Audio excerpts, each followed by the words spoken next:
किसी एक कारागृह में एक नए कैदी का आगमन हुआ। ये जो कैदी था, इसे मृत्यु दंड की सजा सुनाई जा चुकी थी और जिस दिन से ये नया कैदी आया, उस कारागृह का वायुमंडल ही बदल गया। सुबह से लेकर शाम तक प्रभु प्रेम की अनंत धारा बहने लगी। निरंतर अहर्निश जाप, ध्यान, उस राम का नाम दिन रात दिन रात। वहां के कैदियों ने ऐसा कैदी आज तक नहीं देखा था।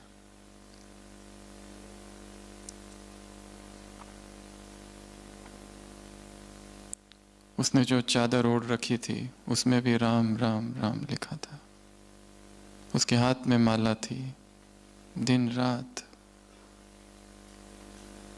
सारे लोग आश्चर्यचकित थे। ऐसी भक्ति, ऐसा प्रभु प्रेम किसी ने कभी नहीं देखा था। सुबह ब्रह्म मुहूर्त से लेकर तो रात तक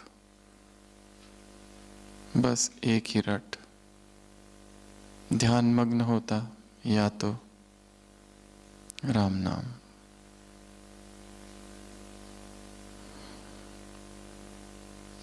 ऐसा दिखाई देता था जैसे ये सबसे बड़ा भक्त है और धीरे धीरे वहां के सारे लोग इसके भक्त बन गए।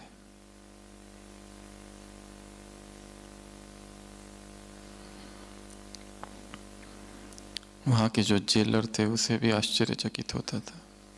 ऐसा कैदी आज तक देखा नहीं। कई दिनों तक ये सिलसिला चला।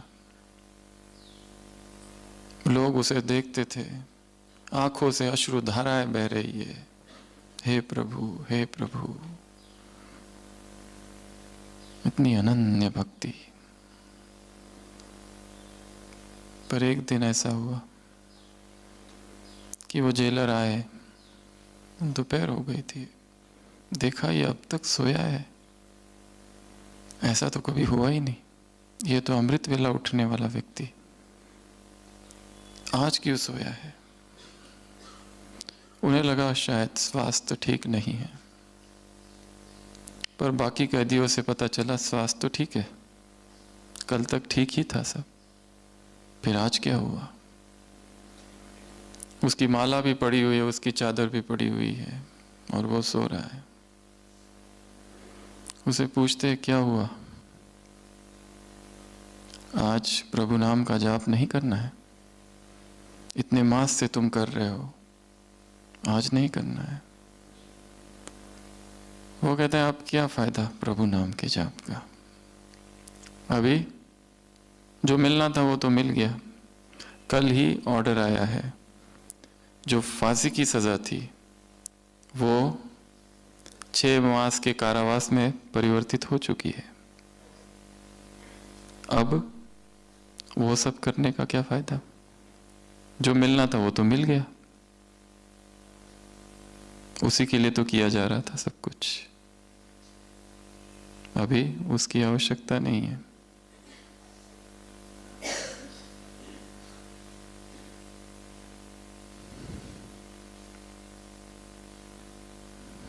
अनन्य वेग था, भक्ति थी। कब तक। जब तक कुछ मिल ना जाए। और जिस दिन मिल गया वो सब कुछ पूरा हो गया, कुछ भी नहीं रहा। संसार में जो भी भक्ति की जाती है, जो भी मांगा जाता है, जो भी पुरुषार्थ किया जाता है, वो कब तक चलता है। सकाम है वो, जब तक छोटी मोटी लौकिक हद की प्राप्ति नहीं हो जाती। वो सारा अटेंशन, वो सारा ध्यान, वो सारा अवधान, वो तीव्रता, वो लगन,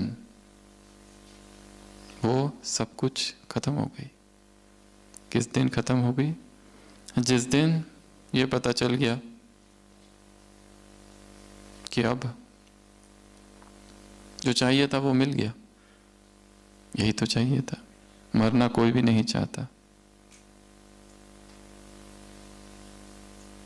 इस छोटी सी घटना से आज की चर्चा चालू करते हैं। इस व्यक्ति का अपने ऊपर, अपने जीवन के पुरुषार्थ के ऊपर, परमार्थ के ऊपर अचानक से इतना ध्यान चला गया। क्यों? क्योंकि कुछ चाहिए था उसे, और जब मिल गया सब हट गया। अगर ऐसा ही ध्यान, ऐसा ही कंसंट्रेशन, ऐसा ही अटेंशन, ऐसा ही फोकस सभी ब्राह्मण अपने पुरुषार्थ की ओर करते तो बहुत फास्ट गति से उन्नति होगी। नहीं तो कितना लंबे समय से चल रहे, पर वहीं पर है जहां 10 साल पहले थे।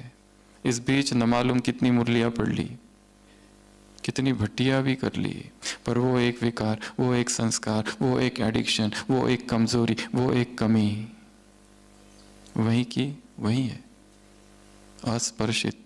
किसी मुरली ने उसे स्पर्श नहीं किया, कोई अमृत वेला वहां तक पहुंच नहीं पाता।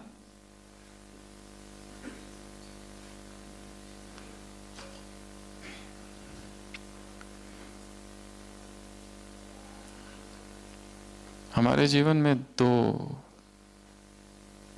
चीजें हैं, 2 दिन हैं। एक वो दिन जब हम भट्टियां कर रहे हैं, और एक वो दिन जब हम भट्टी नहीं कर रहे हैं। ये अच्छी बात है, ये अच्छी बात नहीं है। अगर ऐसे 2 दिन हैं कि कुछ दिन भट्टियां चालू है, कुछ दिन नहीं, अर्थात हम कोई भी भट्टी नहीं कर रहे हैं,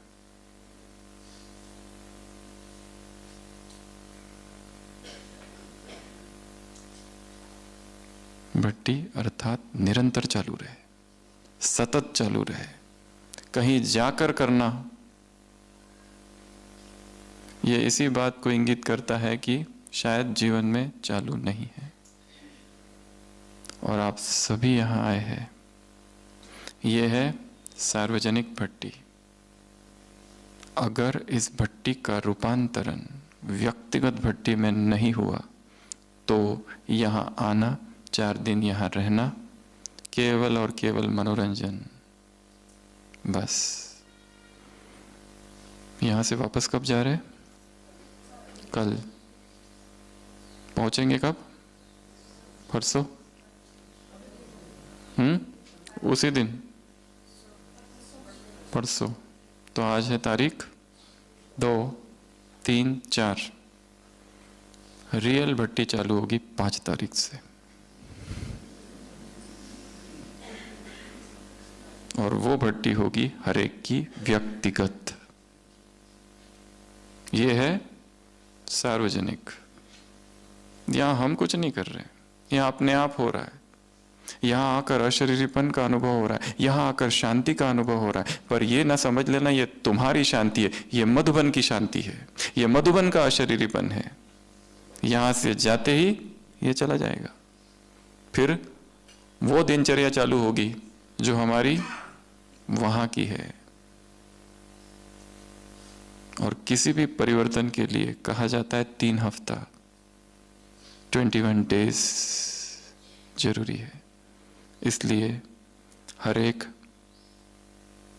आज और कल तक इस बात का चिंतन करे कि वहां जाकर मुझे कौन सी भट्टी करनी है, किस टॉपिक पर करनी है।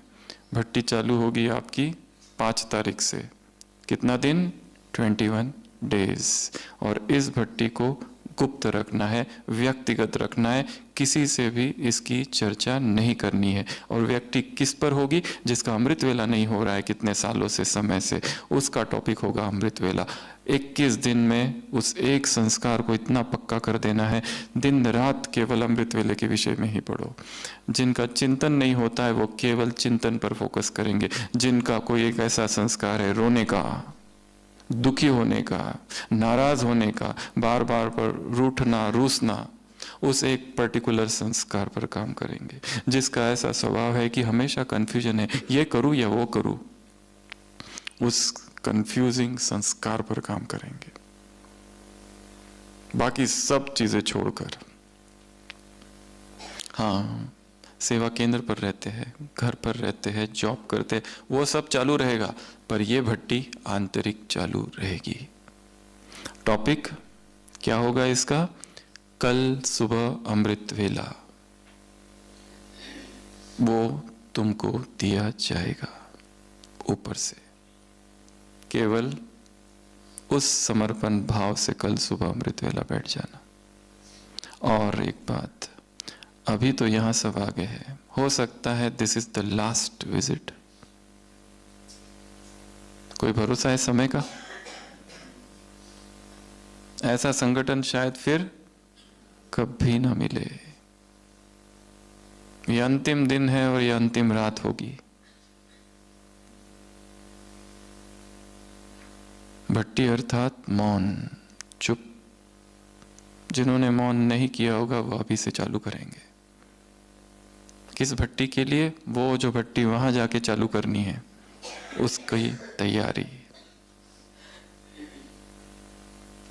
अभी भी समय है, पूरा दिन है आज का, सारी रात है, अमृत वेला है, बहुत कुछ किया जा सकता है। अंतिम रात क्रांति की रात हो जाए।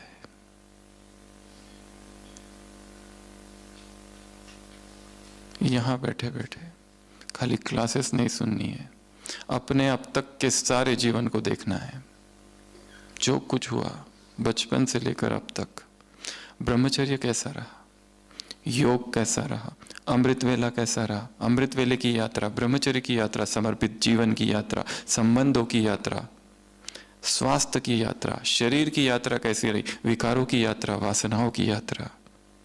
एक विहंगम दृष्टि डालनी है अपने संपूर्ण जीवन पर, क्योंकि यहां से वो किया जा सकता है। क्योंकि आप इस समय अपने कर्म क्षेत्र के बाहर है, फिजिकली डिटैच्ड है उस स्थान से जहां रहते हैं, इसलिए यहां से ऊंचाई से वो सब कुछ देखा जा सकता है।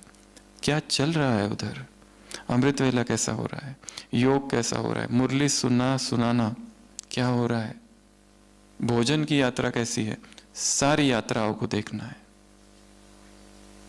मोह की यात्रा, प्रेम की यात्रा, सेवाओं की यात्रा, कर्म की यात्रा, बोल की यात्रा कैसी रही, बोल कैसे है। यहां बैठकर आपस में बात करने में समय नहीं बिताना है। भट्टी आपस में बात करके नहीं होती है। मोबाइल स्विच्ड ऑफ, जैसे मर चुके हैं संसार के लिए। ऐसी तैयारियां चाहिए तो कहीं अनुभव होता है। अनुभव इतना सस्ता नहीं है कि यहां आ गए और हो गया।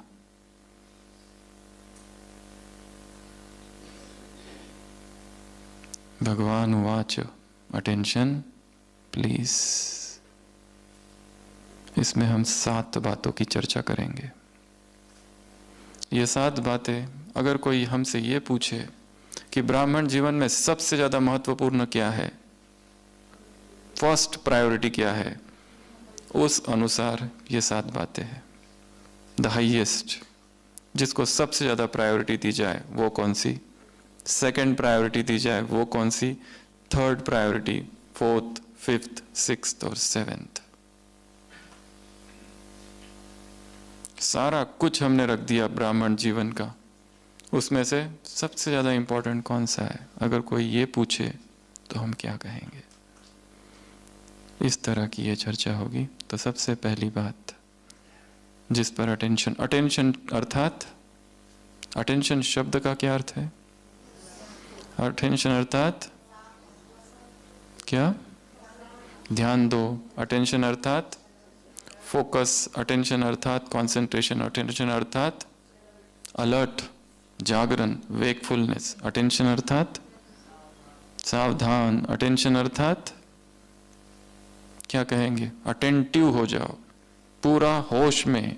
अटेंशन अर्थात होश, अटेंशन अर्थात जागरण, अटेंशन अर्थात मूर्छा नहीं, नींद नहीं, आलस नहीं। बाबा ने कहा ना उस दिन, माया के दो रूप, रॉयल आलस, रॉयल अलबेलेपन से माया ट्रायल करेगी।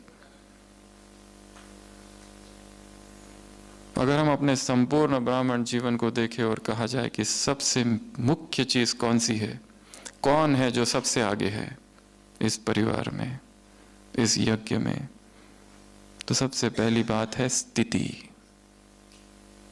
जिसकी स्थिति आगे वो आत्मा आगे। और एक एक बिंदु जो हम लेंगे साथ, उसके तीन तीन आधार है। कितने समय से कोई ज्ञान में चल रहा है, इसके वजह से कोई आगे नहीं है। किस पद पर, किस पोस्ट में है, कहाँ रहता है, गृहस्थ में है, सेंटर पर है, समर्पित है, सेवाधारी है, गृहस्थ प्रवृत्ति वाला है, उससे कोई फर्क नहीं पड़ता है। यहां पर सबसे आगे कौन है? जिसकी स्थिति आगे है। बाकी सब कुछ है पर स्थिति हिल रही है, डगमग है, उसे आगे नहीं कहा जाएगा। कुछ ऐसी सेवाएं कर रहे, वो सेवाओं से स्थिति ही डिस्टर्ब हो गई है, तो क्या कहा जाएगा? ये आत्मा आगे है ना। और स्थिति का आधार तीन चीजें हैं, ज्ञान, योग और पवित्रता। इन तीनों में से कुछ भी एक खंडित हुआ, कम हुआ, तो स्थिति हिलेगी। एक एक पेज पर एक एक पॉइंट लिखना है, 7 पेजेस पर 7 पॉइंट्स। सबसे पहला पॉइंट स्थिति, उसमें ये तीन बातें। ज्ञान अर्थात केवल मुरली जाकर सुनना, पढ़ना, सुनाना, लिखना, ये नहीं है। चिंतन करना, मनन करना, यहां तक भी नहीं है। डिस्कस करना, ये एक भाग है उसका। ज्ञान अर्थात खोज सत्य की। ज्ञान अर्थात सूचनाएं नहीं, सूचनाएं बहुत एकत्र कर ली है, ये हम आत्मा है, वो परमात्मा है, ये संगम युग है, परमात्मा आया हुआ है, वो परम धाम है, ये सीढ़ी है, ये संगम युग है, ये ब्रह्मा है, संगम युग, ये सतयुग आने वाला है, ये चक्र है। सूचनाओं को ज्ञान नहीं समझ लेना।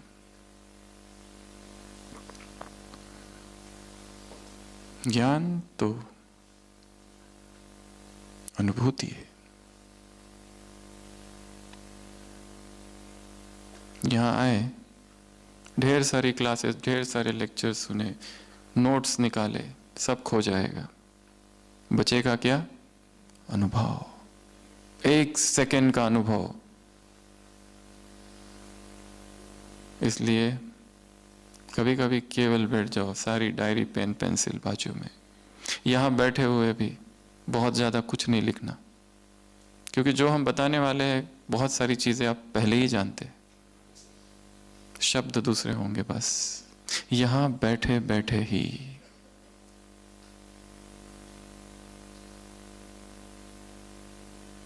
दो वाक्यों के बीच जो अंतराल है, वहां अपने आप को देखना है, अपने ही जीवन की यात्रा देखते जाना है, सुनते सुनते ही।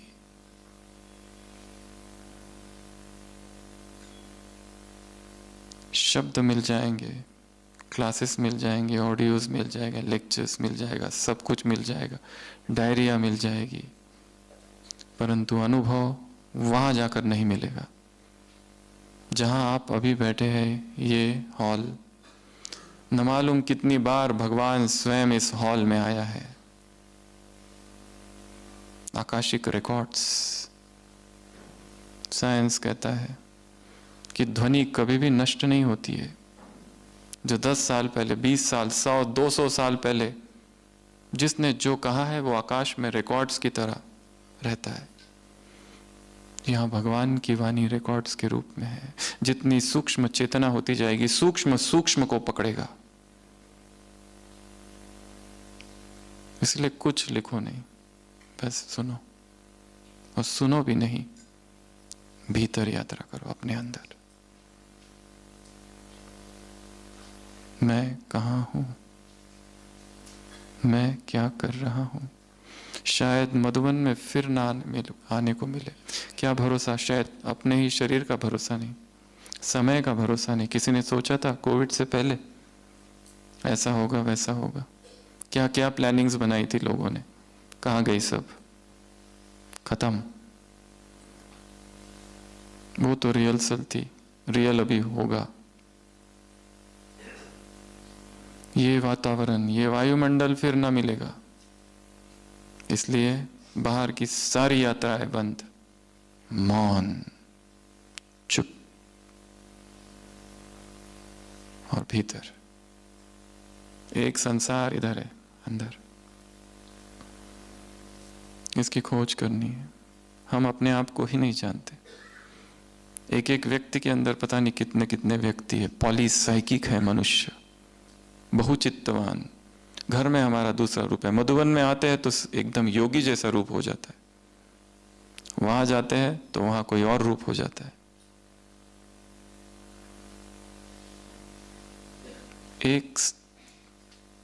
एक हो जाना, इंडिविजुअल, बी इंडिविजुअल, बहुत बड़ा वाक्य है ये।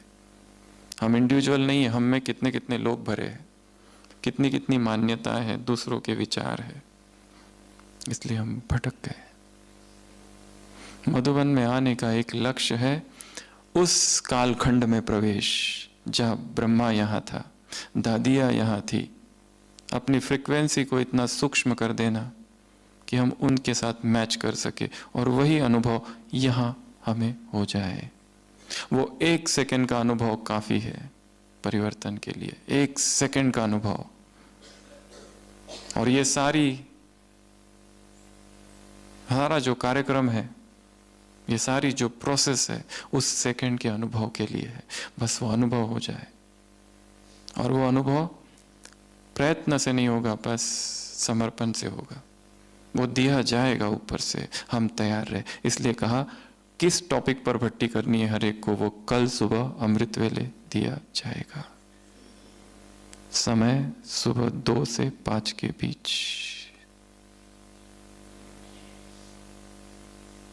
ये आधार है अमृत वेला, सोने के लिए नहीं है। बहुत सो लिया, द्वापर से सोते ही आ रहे, जागरण का समय है। यहां से संकल्प लेकर जाना है, और उस संकल्प रूपी बीज को 21 दिन तक पानी देना है, पर वो गुप्त रखना। और जो अनुभव भी होगा 21 दिनों में, वो किसी से शेयर नहीं करना, चुप। तो ब्राह्मण जीवन में अगर पूछा जाए प्रायोरिटी क्या है, तो प्रायोरिटी है स्थिति। स्थिति का आधार ज्ञान। ज्ञान की गहराई में जाना है, जहां हमने समझा है वहां तक नहीं, बहुत डीप है वो। और उसके लिए बहुत मौन चाहिए, बहुत एकांत चाहिए, बहुत अंतर्मुक्ता चाहिए भीतर। इसलिए रोज की दिनचर्या में इंटरमिटेंट साइलेंस, कुछ समय ऐसा निकालो जहां मौन हो जाए, ना किसी से बात करेंगे ना कुछ, चुप। डिजिटल साइलेंस, चुप। दूसरा योग। किसी के पास ज्ञान बहुत है, भाषण अच्छा करते हैं, कोर्स अच्छा कराते, पर योग में कच्चे हैं। योग कभी है कभी नहीं है। टारगेट रखना है तीव्र पुरुषार्थी, अर्थात कम से कम 4 घंटा बैठकर योग, बहुत बड़ा टारगेट है ये। यहां से कुछ ऐसे संकल्प लेके जाना है जो अब तक हम सोचते असंभव, पर करो उसको, कोशिश होगा। 4 आवर्स सिटिंग योगा, बहुत बड़ा टारगेट है। सारी दिनचर्या ऊपर नीचे करनी पड़ेगी तो कहीं होगा ये, नहीं तो नहीं हो सकता, असंभव।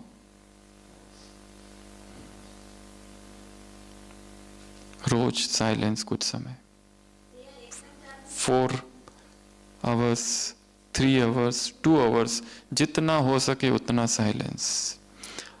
पुरुषार्थ में हर चीज एक दिन में नहीं होती है, slowly slowly slowly slowly slowly. Alice in Wonderland नाम की एक किताब है, उसमें एक वाक्य आता है, एलिस एक स्वप्न जगत में पहुंच गई है, छोटी सी बच्ची है, वहां पर एक पार्टी में जाती है, वहां पर वो मैड हैटर कहता है, मैं हर दिन नाश्ते से पहले 6 असंभव बातें करता हूं। मैं हर दिन नाश्ते से पहले 6 असंभव सी बातें करता हूं। इसलिए टारगेट वो रखना है जो सिंपल वाला है, वो नहीं, not failure but low aim is crime. असफलता नहीं, परंतु छोटा लक्ष्य रखना अपराध है। बहुत ऊंचा लक्ष्य रखो और थोड़ा थोड़ा इंच बाय इंच उसकी तरफ पहुंचते जाओ। तो योग एटलीस्ट 4 आवर्स संकल्प करके जाना है यहां से। बहुत सो लिए, बहुत सो लिए, आज के बाद बिल्कुल नहीं, 2-2.5 दैट्स इट। उसके बाद में सोना अर्थात आलस। बहुत बड़ी दिनचर्या परिवर्तन करनी पड़ेगी इतने बड़े टारगेट के लिए। इतना ऊंचा लक्ष्य है, जितना ऊंचा लक्ष्य है उतनी बड़ी कुर्बानी भी देनी पड़ेगी। वो रात का सारा समय जो व्यर्थ जा रहा है बातों में, इंटरनेट पर, मीडिया पर, व्यर्थ की मीटिंग्स में, वो सब हटाना पड़ेगा, तब कहीं होगा ये। और वो एक दिन का पुरुषार्थ नहीं, सतत, निरंतर। क्योंकि जो कुछ टचिंग होगी वो उसी समय होती है। 3:30 के बाद तो सारे ब्राह्मण परिवार जाग जाता है, बाबा के काउंटर पर भीड़ लग जाती है, सुबह सुबह खाली होता है वो।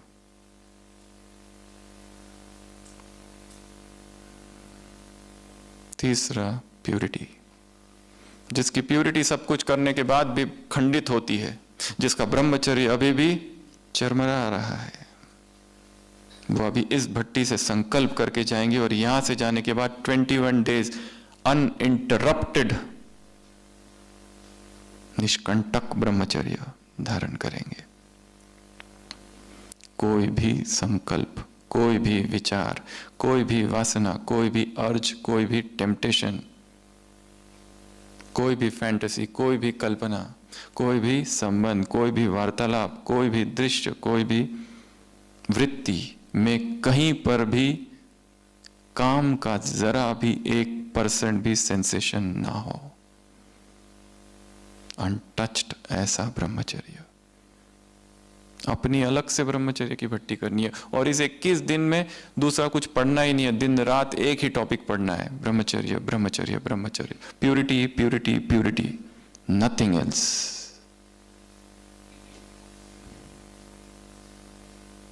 तो कहीं जाके ये जो भट्टी 4 दिन यहां की वो सफल हुई, नहीं तो ये केवल एक मनोरंजन था, बुद्धि विलास, वाणी विलास था, बस और कुछ नहीं। कनरस से, ये भी कनरस है, अभी जो सुन रहे ये भी केवल कनरस है।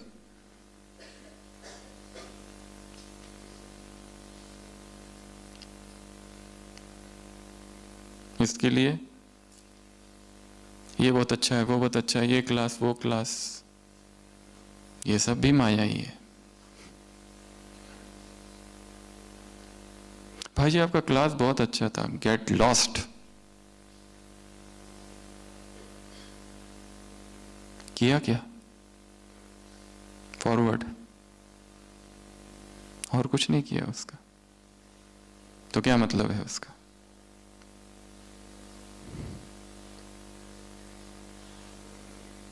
तीन आधार स्थिति के, ज्ञान का चिंतन, मनन, अध्ययन, गहराई, योग का चार्ट बढ़ाना, उसकी क्वालिटी बढ़ाना, सब कुछ बढ़ाना, वो सारे अनुभव तो तब हो गए। तीसरा, पवित्रता, अखंड पवित्रता। भगवान को और कुछ नहीं चाहिए, पवित्रता चाहिए। बाप तुमसे भीख मांगते हैं, एक जन्म, एक दिन। जिसने एक दिन ब्रह्मचर्य को धारण कर लिया वो दूसरे दिन धारण करने की हिम्मत को जुटा लेता है। जिसने 2 दिन कर लिया वो 3 दिन, 4 दिन, 5 दिन, पावर बढ़ती जाती है। और जैसा जैसा ब्रह्मचर्य बढ़ेगा वाणी में तेज आएगा, स्थिति अपने आप ऊपर चली जाएगी। संसार की कोई चीज प्रभावित नहीं करेगी। स्तुति कर रहा है, कोई निंदा कर रहा है, जो जिसको कर रहा है करते रहो। परिस्थितियां बदल रही है, हम स्थिर रहेंगे। आधार प्योरिटी। कुमार कुमारिया बाप से पूछते हैं, बाबा हम शादी कर ले, घर वाले मानते नहीं है। बाप कहते हैं, साकार महावाक्य इन्वर्टेड कॉमा, सिर कट जाए पर पवित्रता को ना छोड़ना।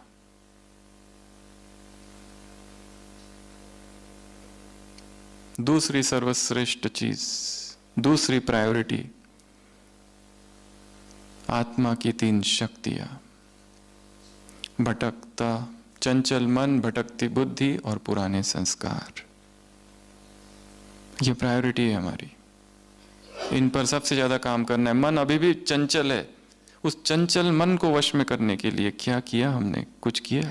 योग में कोई कहो कि बैठो, क्या 1 घंटा बिल्कुल स्थिर होकर बैठ सकते? उंगली भी ना हिले।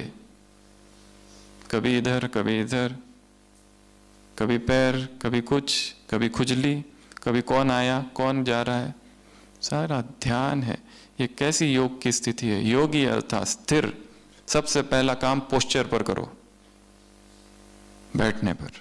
सोचो, हर दिन योग में बैठते हैं, अपने घरों में, सेंटरों पे ऐसे सोचो संडली पर बैठे हैं ओम शांति भवन में और बैठ के कोर्स सबको योग करा रहे, अपने आप स्थिर हो जाएंगे। क्यों? स्टेटस का सवाल है। सब देख रहे, आंखें घूर घूर के। तुम विश्व की स्टेज पर है, ये सोचो हमेशा। तो पहला होमवर्क अमृत वेला, बीच बीच में होमवर्क बताते जाएंगे, उस पर काम करते जाना है। दूसरा होमवर्क बताया योग का चार्ट, 4 आवर्स साइलेंस, इंटरमिटेंट बीच बीच में जितना हो सके। और अभी बता रहे हैं बैठना, स्थिर स्थिर बैठने का अभ्यास करना है। जितना पानी स्थिर होगा उसमें जो ऊपर का चंद्रमा का प्रतिबिंब होगा, उस झील में निस्तरंग झील बन जाए चेतना। मन को वश में करना। मन कहाँ भागता है उसकी स्टडी करना है। किस ओर जाता है? 2 ही चीजों की तरफ जाता है, या तो अतीत या भविष्य। पास्ट में जाएगा या तो फ्यूचर में जाएगा। समझना है उसकी चंचलता को देखना है। अभ्यासेन तु कौन्तेय वैराग्येन च गुह्यते। अभ्यास और वैराग से, हे अर्जुन, हे कुंती पुत्र, इस मन को वश में कर। चंचल मन कृष्ण, मैं क्या करूं, कैसे मन को वश में करूं? तो भगवान का उत्तर है अभ्यास और वैराग्य। Practice practice practice. मन भागता है, फिर लाओ उसे। रोज एक काम करना है, अनदर होमवर्क। 4 धाम की यात्रा हर दिन होनी चाहिए। कैसे? मन से। यहां से जाने के बाद बाबा की कुटिया में आओ। उदास हो जाओ तो बाप की कुटिया में बाप से रूरियान करने पहुंच जाओ। शक्तिशाली बनने का संकल्प हो तो शांति स्तंभ पर पहुंच जाओ। व्यर्थ संकल्प बहुत चले तो हिस्ट्री हॉल में आ जाओ। बाप समान बनना हो तो बाबा के कमरे में आ जाओ। रोज सुबह या शाम या जब भी हो, आंखें बंद और अमृत वेला, किसी भी टाइम मधुबन के 4 धाम की यात्रा करनी है। ठीक है? ये तो आसान काम है। और केवल आना नहीं है, वहां कुछ करना है। उस आने को क्रिया से साथ जोड़ देना है। कुटिया में मैं गया, बाबा ने मुझे अंगूठी पहनाई, ये दृश्य इमर्ज करो। हिस्ट्री हॉल में बाबा ने शॉल पहना दी। शांति स्तंभ पर था, वहां से किरणें आई और मेरे अंदर समा गई। कहीं दर्द है, वो दर्द चला गया। हर बार मधुबन में जब आते हो और ये ड्रिल करते हो मन में, तो क्रिया को जोड़ना है स्थान से। एक एक स्थान के साथ एक एक क्रिया। बाबा के कमरे में अग्निकुंड जला हुआ है, अपने सारे किए हुए पाप ब्राह्मण बनने के बाद के उसमें डाल दो। उस दृश्य को इमर्ज करो। यहां से जाने के बाद के काम है ये सारे। वो जो 21 दिन की आप सबकी भट्टी चलेगी 5 तारीख से, एक एक दिन मार्क करते जाना। पहला दिन, 6 तारीख, दूसरा दिन। कभी गलती हो गई, फिर से उठो, गिरे फिर उठो, फिर चालू करो सब कुछ नया। तो चंचल मन, भटकती बुद्धि कहां भटकती है चेक करो। और पुराने संस्कार। वो कौन सा संस्कार है? रोने का संस्कार क्या अब तक है? अब तक भी बुरा लगता है, अब तक भी रूसना, रूठना, नाराज होना, घृणा, नफरत, ईर्ष्या क्या है? कोई आगे जाता है तो घृणा, ईर्ष्या होती है उसके प्रति। क्यों? हर एक का पाठ अपना अपना है, हर एक का भाग्य अपना अपना है, फिर भी हम डिस्टर्ब क्यों हो जाते हैं? इंसल्ट सहन करने की शक्ति ब्राह्मणों में बहुत कम है, दादी ने कभी कहा था। ये सेकंड प्रायोरिटी है हमारे जीवन की। थर्ड प्रायोरिटी संबंध, रिलेशनशिप्स। आपसी संबंध कैसे है? उसमें 3 बातें हैं। संबंधों में रिस्पेक्ट, एक दूसरे के प्रति सम्मान, प्रेम, मधुरता। जो भी हमारे संबंध है, हमारे किस किस के साथ संबंध है? पहला, सीनियर्स के साथ हमारे संबंध कैसे? दूसरा, जूनियर्स। तीसरा, साथी जो हमारे, उनके साथ संबंध। अगला, ये परिवार, या अगर कोई टीचर बहन है तो स्टूडेंट्स के साथ कैसे संबंध है? अगला, बाहर वालों के साथ संबंध कैसे है? अगला, हमारे लौकिक वालों के साथ संबंध कैसे है? सातवां, भगवान के साथ संबंध कैसे है? अपने सारे संबंधों की चेकिंग करना है। क्या इन सभी संबंधों में प्रेम है, रिस्पेक्ट है, मधुरता है, या मन मुटाव है, तनाव है? हमारे ओपीडी में एक पेशेंट आती थी, एक माता, वो कहती थी मुझे यहां दर्द हो रहा है, ईसीजी किया नॉर्मल, ब्लड टेस्ट किया नॉर्मल, थोड़ा और बताओ क्या होता है? यहां दर्द होता है। कब होता है? एक आत्मा है, जैसे ही वो मेरे सामने आ जाती है बस यहां दर्द चालू होता है, वो हट जाती है तो दर्द गायब। क्यों? क्योंकि गहरी घृणा है उसके प्रति, डिसलाइक है, नफरत है। उसने 10 साल पहले मुझे ऐसा कहा था। अरे 10 साल पहले कहा था, उसके बाद कितनी अच्छी अच्छी बातें कही, पर हमारा मन का स्वभाव है दुख को एब्जॉर्ब करता है, पकड़ता है। हमें दुख से इतना प्रेम है, इतना प्रेम है, क्या बताए, दुख ही चाहिए। हम खोज हमारी है सुख की, पर हम लेते क्या है? दुख। 10 लोग हमारी तारीफ करे वो याद नहीं रहता, एक आकर कुछ कह दे बस दिन रात उसका चिंतन मनन करते रहते हैं। Sorrow absorption. दुख देते तो नहीं है पर दुख लेते हैं। किसी ने कुछ कह दिया बस मूड ऑफ। यहां तो अग्निपथ है, सब कुछ सहन करते हुए आगे बढ़ जाना है, निकल जाना है। और ब्राह्मणों के सारे हिसाब किताब इन्हीं लोगों से तो चुकते होंगे, दूसरे तो कोई है नहीं। अपने डायरी में लिख के रखना है, ब्राह्मण जीवन में ब्राह्मण परिवार एग्जामिनेशन हॉल है, एक एक ब्राह्मण आत्मा पेपर है। पेपर कहां से आएंगे? बाहर वालों से नहीं आएंगे। किससे आएंगे? वो जो बाजू में बैठा है ना, अभी एक बार देख लो कौन बैठा है, बस वही है उसी से आने वाला है। किससे आएंगे? जिसका हमने कोर्स कराया। किससे आएंगे? जिसका हाथ पकड़कर सेंटर पर लेके गए। किससे आएंगे? जिसको बाबा से मिलने मधुबन में लेके आए, जिसकी इतनी पालना की, जिसको भोजन खिलाया, टोली खिलाई। आज वही हमारा सबसे बड़ा दुश्मन बना बैठा है। क्यों?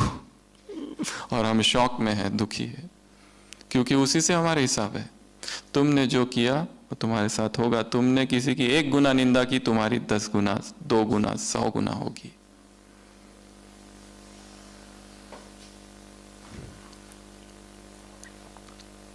तो तीसरा, संबंध।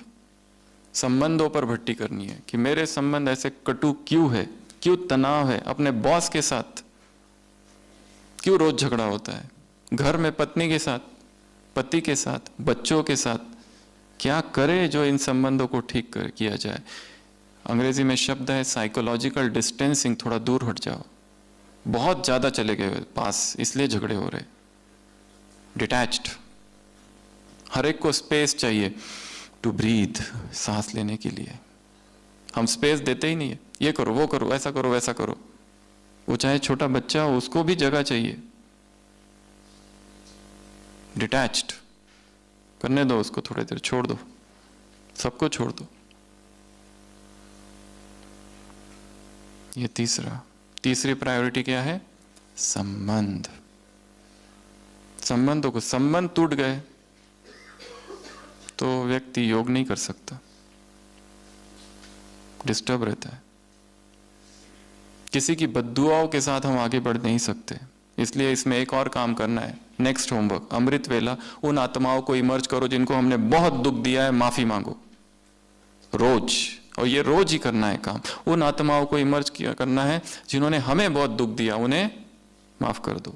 माफी मांगना, माफ करना, माफी मांगना, माफ करना, ये काम बाय डिफॉल्ट सबको करना ही करना है, क्योंकि हमारे ढेर सारे हिसाब किताब इसी परिवार में है, और कुछ आने वाले हैं जो हमें पता नहीं। पहले से माफी मांग के रख लो। और एक रिलेशनशिप में एक बहुत अच्छी बात है, इन एवरी रिलेशनशिप एक स्टेटमेंट याद रखो, आई एम रॉन्ग। गलत कौन है? मैं। फिर मरम्मत चालू होगी, रिलेशनशिप्स की रिपेयर चालू होगी। अभी फ्रैक्चर्स है। चौथी प्रायोरिटी, सेवा। संबंध सेवा के पहले है। सेवा न हुई चलेगा, पर व्यक्ति छूटना नहीं चाहिए, व्यक्ति छूटना नहीं चाहिए। कुमार है, गलती कर दी, उसको डांटा, इतना डांटा, इतना डांटा कि ज्ञान ही छोड़कर चला गया। व्यक्ति सेवा से ज्यादा बड़ा नहीं है, सेवा फोर्थ है, व्यक्ति फर्स्ट। माता है, सेवा करती है, गलती हो गई, कुछ बोल दिया, चली गई, व्यक्ति वापस नहीं आते, सेवा तो आ जाएगी।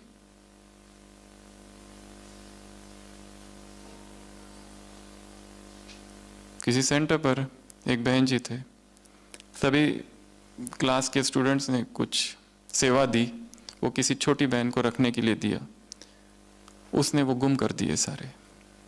तो बड़ी बहन जी ने उसको थोड़ा सा कुछ कहा, डांटा, और बाद में वो पैसे मिल भी गए। बड़ी बहन जी अनुभव सुना रही थी, विदेश की कहानी है, कि उस बात को 30 साल हो गए। उसके बाद वो बहन और हम दोनों ने मिलकर बहुत सारी सेवाएं की साथ में, पर वो क्रैक अब तक है जो तब लगा था। इसके लिए व्यक्ति को छोड़ना नहीं है, व्यक्ति इज मोर इंपॉर्टेंट। पैसे आ जाएंगे, सब आ जाएगा, सेवाएं आ जाएगी, व्यक्ति जो चला गया वो नहीं आएगा, फिर रोते बैठोगे। हम सोचते तो है कि मेरा पति ज्ञान में आ जाए, पर उसके प्रति एक घृणा भी तो है। वो इतना शराब पीता है, नॉनवेज खाता है, सब करता है गलत काम। हम चाहते हैं कि वो ज्ञान में आए, शायद उसके ज्ञान में आने में हम ही सबसे बड़े बाधा है। हट जाओ, वो अपने आप आ जाएगा, क्योंकि उसका कल्याण तो करना चाहते, पर कल्याण के पीछे एक सूक्ष्म घृणा भी है उसके प्रति। जब तक वो घृणा नहीं हटती, उसका कल्याण नहीं हो सकता।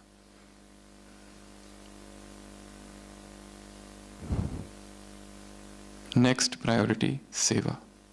सेवा में संगम युग कर जो भी सेवाएं हो रही है, सेवा में पहला प्रिंसिपल है चैरिटी। चैरिटी अर्थात किसी को दान करना नहीं, चैरिटी अर्थात रियल अर्थ है चैरिटी का, हम जिसकी सेवा करें उसको धन्यवाद कि तुमने अवसर दिया हमको सेवा करने का। ये नहीं कि हमने तुमको उपकार किया, हमने तुम पर रहम की, हमने तुम पर कृपा की। इसका कोर्स हमने कराया था, अब तक भूला नहीं है। वो आगे जा रहा है, बहुत आगे जा रहा है। जब भी उसकी चर्चा निकलती है, पर पता है उसका कोर्स किसने कराया था? हमने। वो भले कितना भी आगे जाए, पर बीज इधर है। किस सेवा केंद्र से निकला है? इधर। हमारा गुरु कौन है उसका? हम। सेवा अर्थात चैरिटी अर्थात धन्यवाद उनका कि तुमने चांस दिया हमको, क्योंकि हमारे सिर पर इतने पाप है और विकर्म है ब्राह्मण बनने के बाद के किए हुए पापों का प्रायश्चित सर्विस है। सर्विस हमें करनी ही करनी है। क्यों करनी है? क्योंकि ब्राह्मण बनने के बाद जो किए हुए विकर्म है उसका वो प्रायश्चित है, इसलिए करनी पड़ेगी।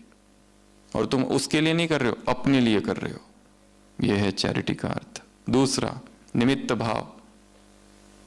टंकी ऊपर है, हम खाली नल है, पानी ऊपर से आ रहा है, हमारी क्या महिमा? उस पानी ने इस नल को चुना, नल की क्या महिमा? वो चाहता तो किसी और नल से आ सकता था, इसलिए मैं ये हूं, मैं वो हूं, मैं ऐसा हूं, मैं वैसा हूं, मैं ये सेवा करता हूं, मैंने ऐसी सेवा की, इतने कुमार तैयार किए, कुमारियां तैयार की, इतने सेंटर खोले, इतनी जगह दी, इतनी गीता पाठशालाएं खोली, इतनी कन्याओं को तैयार किया, इतना प्रोग्राम किए, मेगा प्रोग्राम किए। संगम युग पर जो कुछ हो रहा है परमात्मा शक्तियों से हो रहा है, हम कुछ भी नहीं कर रहे। वो चाहता तो ये सेवा किसी और से भी करा सकता था। तुमको चुना गया है, धन्यवाद दो उसका। स्वामी विवेकानंद के जीवन में वर्णन है, उनके जीवन का अंतिम समय 38 साल की उम्र हो गई है, 38, बस अब शरीर छोड़ने वाले हैं। सारी सेवाएं की है विश्व भर में, यहाँ गए वहां गए, दिन रात भाषण भाषण, ये करूं वो करूं, ऐसा करूं वैसा करूं, मुझे करना है करना है करना है, एक तड़प। और अभी अंतिम पड़ाव है, हिमालय गए यात्रा के लिए, वहां से लौट रहे थे, देखा एक काली का मंदिर है टूटा फूटा, वहां पर उन्होंने एक पूजा की, एक 4 वर्षीय बच्ची की, जिसको मां समझकर। वहां पर देखा मंदिर को, किसने तोड़ा मंदिर को? मुसलमानों ने। उत्तर आया, अच्छा अगर मैं होता तो टूटने नहीं देता इसको, मैं लड़ाई करता उनसे। क्रोध आया, फिर घर गए, सोए। दूसरे दिन सोचा क्रोध करने से क्या फायदा, फिर गए, फिर सोचा मैं अब चंदा इकट्ठा करूंगा, सन्यासी हूं, चंदा इकट्ठा करके फिर से जीर्णोद्धार करूंगा इस मंदिर का। घर गए, रात में स्वप्न आता है, मां काली कहती है कि तुम मेरी रक्षा करते हो या मैं तुम्हारी? क्या सोच रहे हो कि मैं रोक देता? अरे क्या मुझ में इतनी शक्ति नहीं है कि मैं चाहूं तो अपने दुनिया भर में मंदिर बना सकती हूं? डू यू प्रोटेक्ट मी और आई? बस तब से छोड़ देते हैं वो सब। जो हो रहा है होई सोई जो राम रची राखा, को करी तर्क बढ़ावे साखा। सब कुछ वो करा रहा है, हम कहां हैं? हम कहीं पर भी नहीं है। अध्यात्म अर्थात एम्प्टिंग योरसेल्फ एंड इफेजिंग योरसेल्फ, अपने आप को खाली कर दो और अपने आप को मिटा दो। ये 2 परिभाषा है अध्यात्म की, एम्प्टी योरसेल्फ एंड इफेज योरसेल्फ। सेवा अर्थात सबसे पहली बात क्या बताई? चैरिटी। दूसरी निमित्त, निमित्त भाव। और तीसरा निस्वार्थ, मेरा कोई स्वार्थ नहीं है, जो कुछ कर रहा हूं अपनी सेवाओं को भूलते जाओ। सेवा की भूलो आगे बढ़ो, सेवा की भूलो आगे बढ़ो। किसका कल्याण हो रहा है, क्या हो रहा है, वो भी हमें जानने की आवश्यकता नहीं है। हम करते इतनी सेवा, उसके 50 फोटो और भेजते, अभी देखो, सारे देखने पड़ेंगे, हमने सेवा की है। ये सेवा नहीं है, ये मैं का विस्तार है। ब्रह्मा कुमारी इसकी आड़ में हम अपना नाम बाला कर रहे हैं। तो सेवाओं में हो सके तो जितना हो सके सेवा की भूल जाओ, आगे बढ़ो, सेवा की भूल जाओ। ये नेक्स्ट प्रायोरिटी सेवा। सेवा के बाद हेल्थ। ब्राह्मण इसको भूले हुए हैं, इसलिए इतने सारे ब्राह्मण हैं, इतना शुद्ध भोजन करते, सब कुछ करते, किसी के बाहर का हाथ का खाते नहीं, खुद ही बनाते, सब करते, फिर भी सब बीमार है। ऐसा कोई है जिसको ये कह सकते कि मुझे पेट की कोई समस्या नहीं है? कुछ ना कुछ तो है ही। किसी को नींद नहीं आती, किसी को कुछ होता है, किसी को हार्ट अटैक आता है, किसी को कुछ ना कुछ होते ही रहता है। 3 प्रकार के नियम हैं। एक है सरकार के नियम, जिसको हम बड़ी कड़ाई से पालन करते हैं, डरते हैं। क्यों? तोड़ दिया तो सीधा जेल, सीधा दंड। कोई आराम से ट्रैफिक तोड़ के जाता है क्या? कभी नहीं जाएगा, बहुत ज्यादा जागृत है। दूसरे नियम है ईश्वरीय नियम, यहाँ के श्रीमत, वो भी कभी करते कभी नहीं करते, थोड़ा थोड़ा करते। और तीसरा जो तो बिल्कुल ही नहीं करते, वो है प्रकृति के नियम।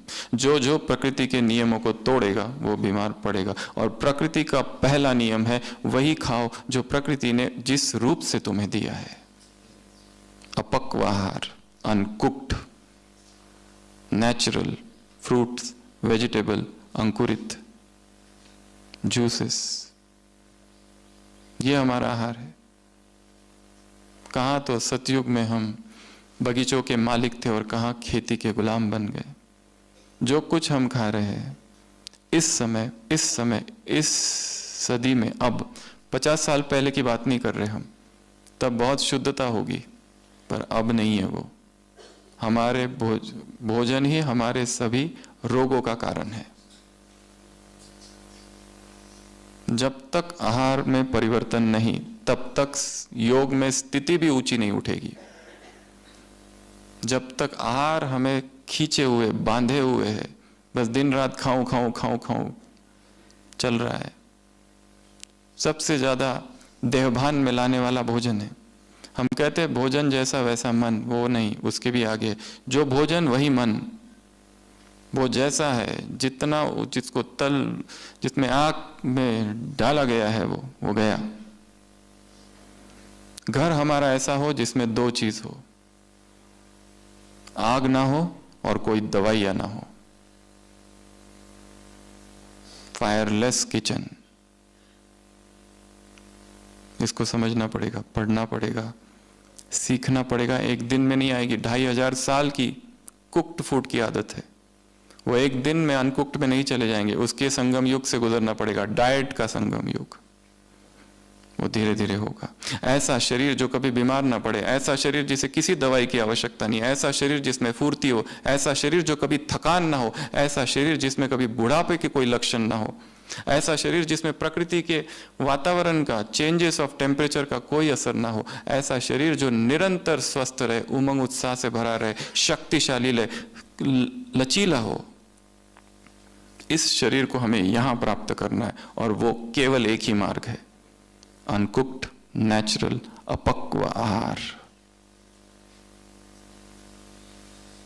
जितना हो सके अनाज को कम कम करते करते करते करते जीरो।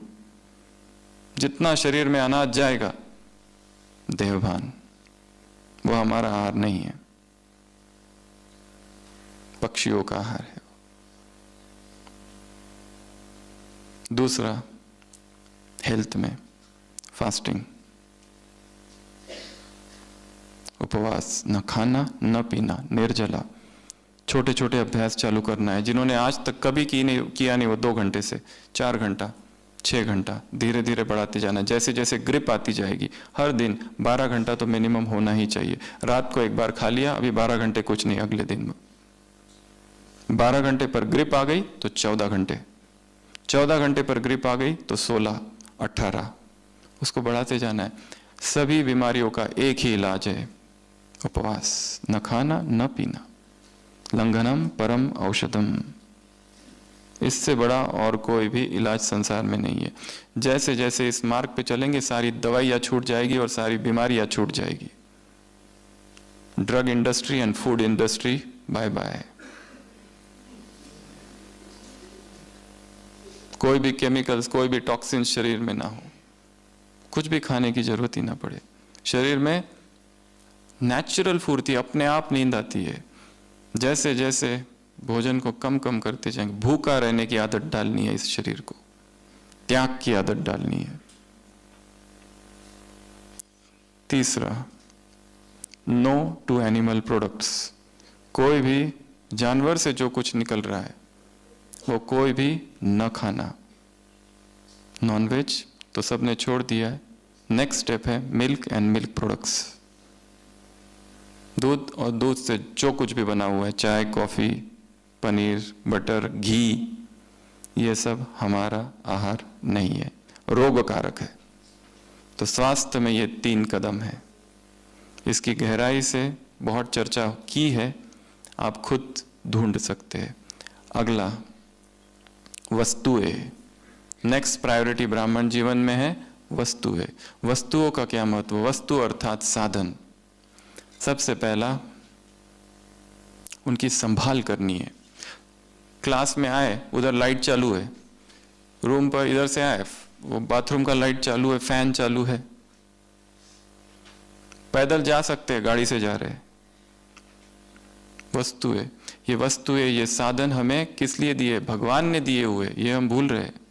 हम एक जगह गए थे, एक गृहस्थ था परिवार, वहां पे सब्जियां भी लाते थे तो बाबा के ट्रांसलाइट के सामने रखते थे, बाबा आपको अर्पित, अब आप दो। हर चीज अर्पण। सैलरी आती थी, वो सैलरी स्लिप बाबा के सामने फिर लेते थे। ये बाबा दे रहा है, वो कंपनी नहीं दे रही है। समर्पण।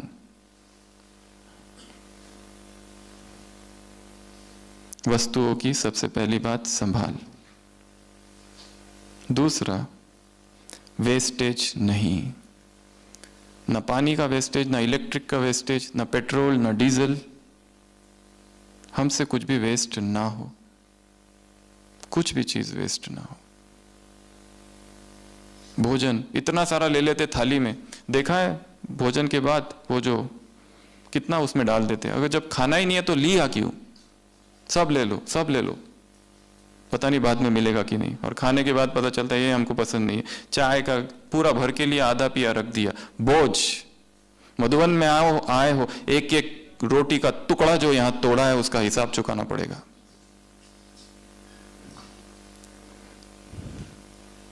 जितना चाहिए उतना कम ही लो, चाहिए तो वापस लो, वापस लेने की जरूरत ही ना पड़े। वास्तव में पेट जो है ना हमारा, खा खा के फूल गया है, उसको इतनी आदत पड़ गई है, अब उसको वापस सिकुड़ना है। एलिमेंट्री रूडिमेंट्री स्टेज जो सतयुग में पेट था छोटा सा, उसको तो जरूरत ही नहीं थी वहां पर। वो इवोल्यूशन के प्रोसेस में बढ़ा हुआ है खा खा कर। उसको कम खाने की आदत डालो तो पता चलेगा कि कितना कम हम चाहिए हमें जीवित रहने के लिए। एक ग्लास जूस और पूरा दिन आराम से निकल जाता है, किसी की जरूरत ही नहीं। ऐसी ऊर्जा प्रकट हो शरीर में, डिटॉक्स हो जाए शरीर पूरा, टॉक्सिन से निकल जाए, सारे विष द्रव्य बाहर। जितना शरीर आते स्वच्छ होगी उतनी भूख कम। जितना उसमें कचरा और मल भरा है उतनी बीमारियां और भूख ज्यादा।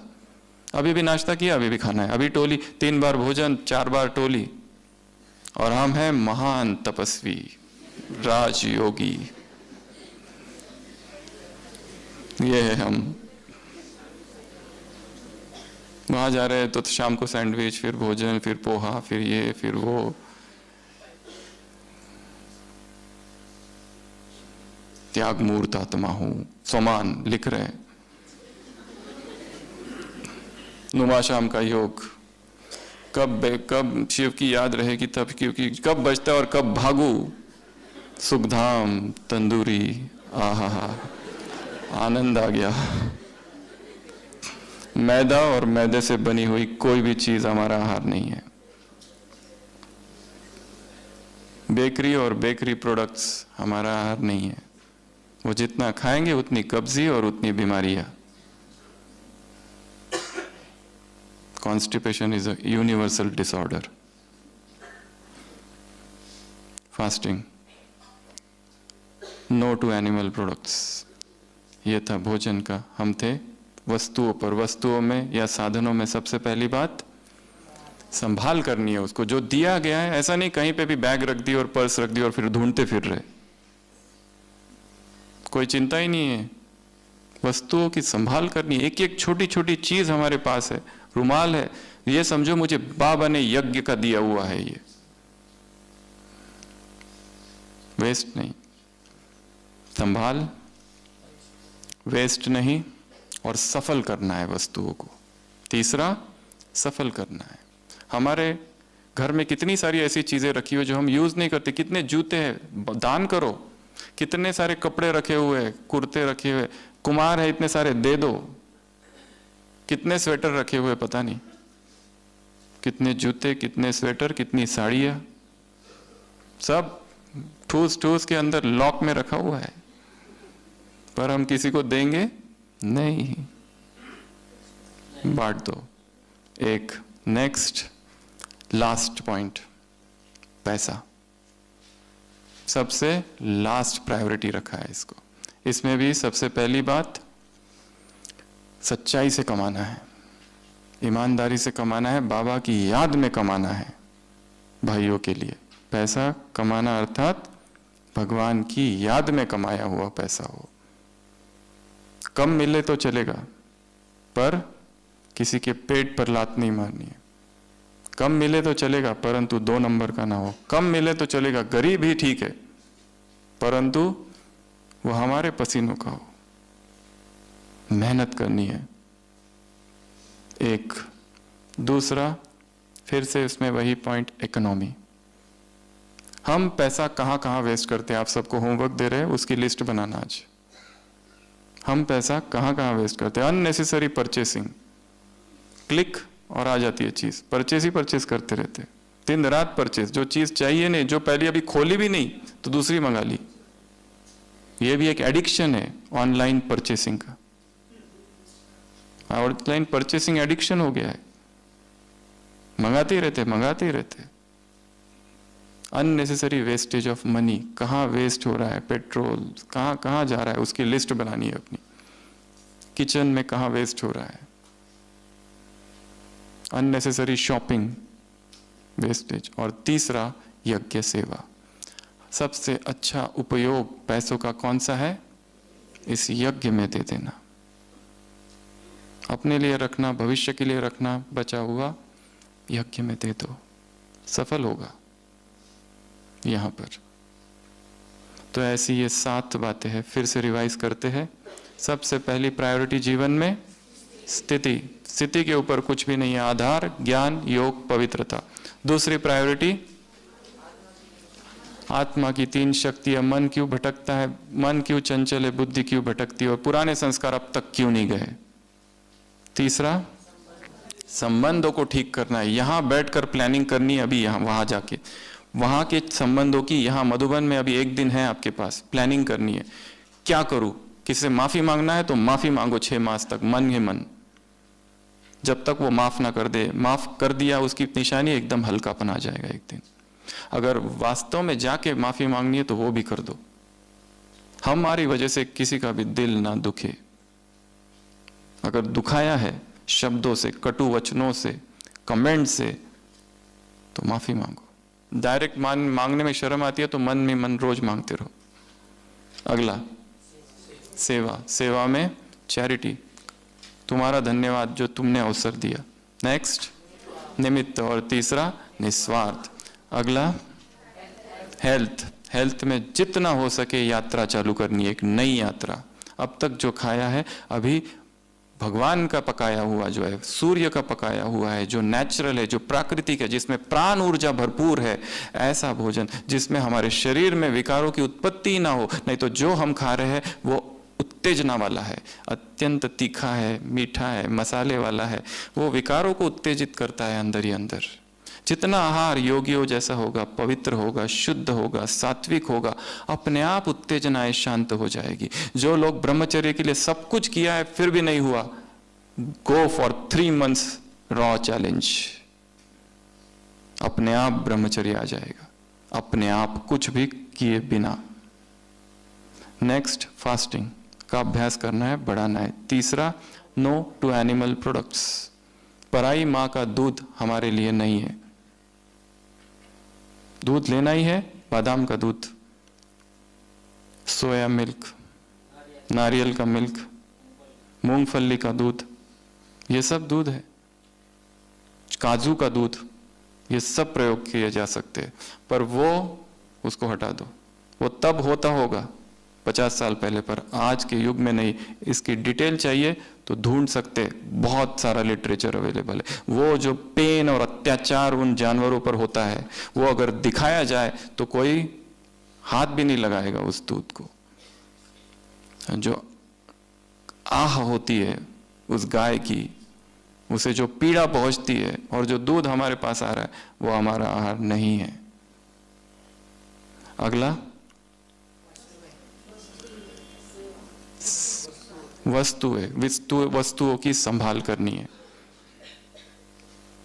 और जो हमारे पास एक्स्ट्रा है वो क्या करो, दान कर दो, संभाल करनी है। अगला, वेस्ट नहीं करना है, पानी, इलेक्ट्रिसिटी, डीजल, पेट्रोल, सोचो ये सब यज्ञ का है। भोजन जितना चाहिए बस उतना ही थाली में लो, वेस्ट ना हो। अगला, सफल करना है सब चीजों को। लास्ट, पैसा कमाना कैसा है, सच्चाई से। कम मिला तो चलेगा, गरीब रहे तो चलेगा, वो पैसा नहीं चाहिए। बाप कहाँ आते, गरीबों की झोपड़ी में आते हैं जहां पर सूखी रोटी है। बाप वहां नहीं जाते जहां 56 प्रकार के भोग है। नाहम वसामि वैकुंठे ना योगिनाम हृदय न च मदभक्ता यत्र गायन्ति तत्र तिष्ठामि राधर। जहाँ सच्चाई है वहां मैं हूं हे नारद, अमीरों के पास मैं नहीं हूं। अगला, इकोनॉमी करनी है, सीखनी है पैसों की इकोनॉमी, प्लानिंग करनी है पैसों की, और लास्ट यज्ञ सेवा में सफल करना है। तो ऐसे ये 7 स्तंभ है, 7 पिलर्स है, 7 प्राथमिकता है, 7 वरीयता है, 7 प्रायोरिटीज है। इसी प्रायोरिटीज में इसको देना है महत्व। अच्छा, ओम शांति।